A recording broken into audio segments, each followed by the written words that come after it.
Welcome to Ick or Sick, the show where I go through the tech that I think is sick, or the tech that gives me the ick. If you're familiar with the hot or not ranking system, then you'll get familiar with this. It's pretty much just that, but with a Gen Z twist. So let's get chatting about it. Starting off with an Irish tea. Today it's Barry's. A little bit of honey and oat milk.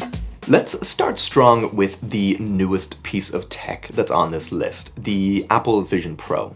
The Apple Vision Pro is $3,500 US for its base model. And for what? A VR headset that largely accomplishes the same thing that the Quest 3 does?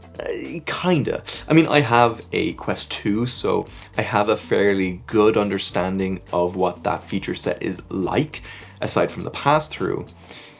But I kinda think the price is justified. You see, the Vision Pro is essentially the most premium version of what a Quest 3 is in regards to its features and its build. This is a first-gen piece of tech, after all, that's mostly designed for early adopters and developers, not you, the normal person out there who likes to buy Apple products, and in general is a very new way of interacting with a computer. I mean, like, VR in its current form has only really been around for about 10 years. And because virtual reality and mixed reality in this case is still so niche, Apple kind of had to come out of the gate swinging so that it could show off what it can really do.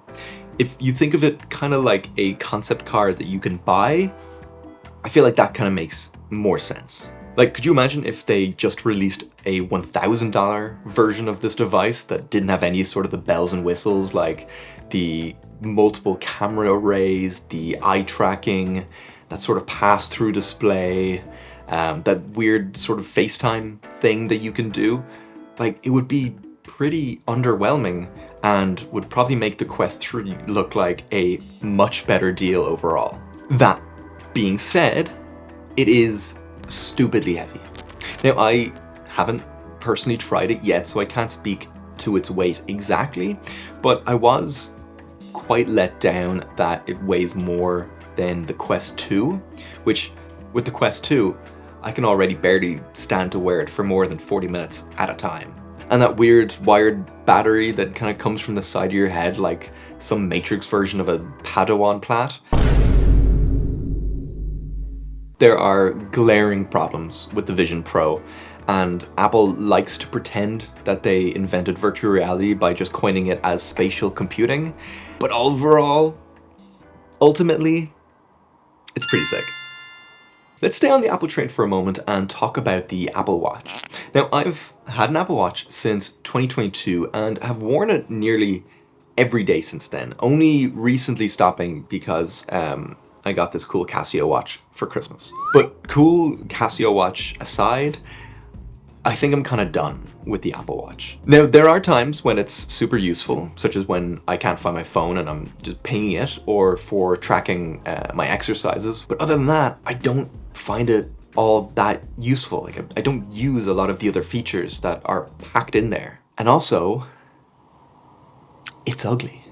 It's like real ugly. I don't really understand why Apple decided that this would be the default shape for a watch. I don't know why they didn't just make it look like an ordinary watch. I also realized that I don't want every single notification I get being pushed to me immediately. I don't need to know everything all the time.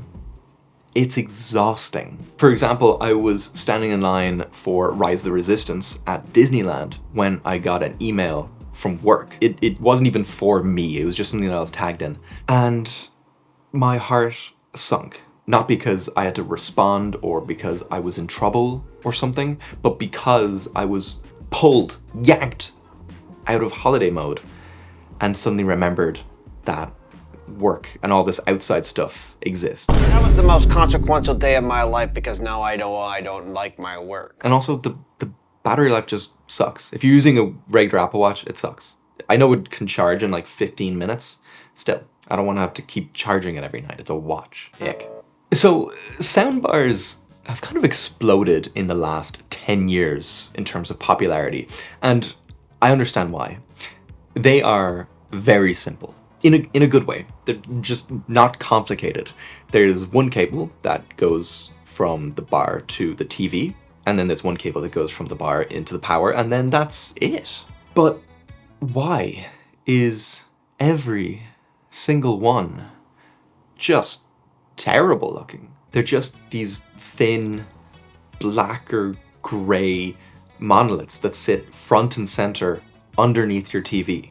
It's like they're all designed to fit this one kind of sleek, Patrick Bateman-esque aesthetic, except worse, because Patrick Bateman had a good setup. And look, I'm not trying to say all speakers look terrible. There are some really nicely designed ones out there. For example, what Apple has done with the HomePod minis I think is gorgeous. They come in such fun colors, and everything that Teenage Engineering puts out, again, is just stunning. So why do soundbars have to look like that? Ick. Smart bulbs used to be one of those things that only the social elite and bourgeoisie classes could afford in the form of Philips Hue bulb, but now, thanks to the wonders of technology, there are a ton of options available at very reasonable and affordable prices. I have a bunch. There's one up here, there's this blue, that one in there. It's a smart bulb. I have a few out in the other. The only downside, I will say, is that all of the ones that I own run off Wi-Fi. Now, they only take up a very small amount of bandwidth, but if you do have a lot of smart devices in your home, then you may notice a slowdown. You see, the Philips Hue avoided this by basically creating a network that operates outside of your own Wi-Fi, and so all the bulbs and whatnot can talk to each other, and it doesn't interfere with your own internet or anything like that. They come in a ton of different shapes and colors and sizes, and it's beautiful. Sick. Love it. Next. Let's get on with it. Okay, so I know I was literally just talking about sound systems that have bad design. Let me be clear. This, like, I don't really understand what these are supposed to be, were supposed to be, or why they even exist. Like truly, I don't know. I don't know if it was just like a PR stunt to get some kind of news coverage because they are just such a ridiculous concept. It just kind of seems like such an odd move for Dyson to pull, considering a lot of their other products, I think, are really well designed and are good products. So it kind of stumps me. Like, they have that air purifying attachment that leaves a gap between the purifier and your mouth that can let all that gross, icky air that you're trying to avoid get in. That means that the one thing that they were kind of using to stand out and to be unique in the space doesn't even work. So you're left with what? Like $1,000 pair of headphones. I don't think I have to clarify, but ick. And that's it. That's everything. That's all the things I had written down, and then I read them out to you. So let me know what you think. This was kind of a new format that I invented all by myself without the help of any other existing formats. So if you enjoyed it, let me know. If you have any suggestions for future episodes or things for me to talk about, then again, leave them down below in the comments section. And I will see you in the next one. My name is Robin. Goodbye and Slán.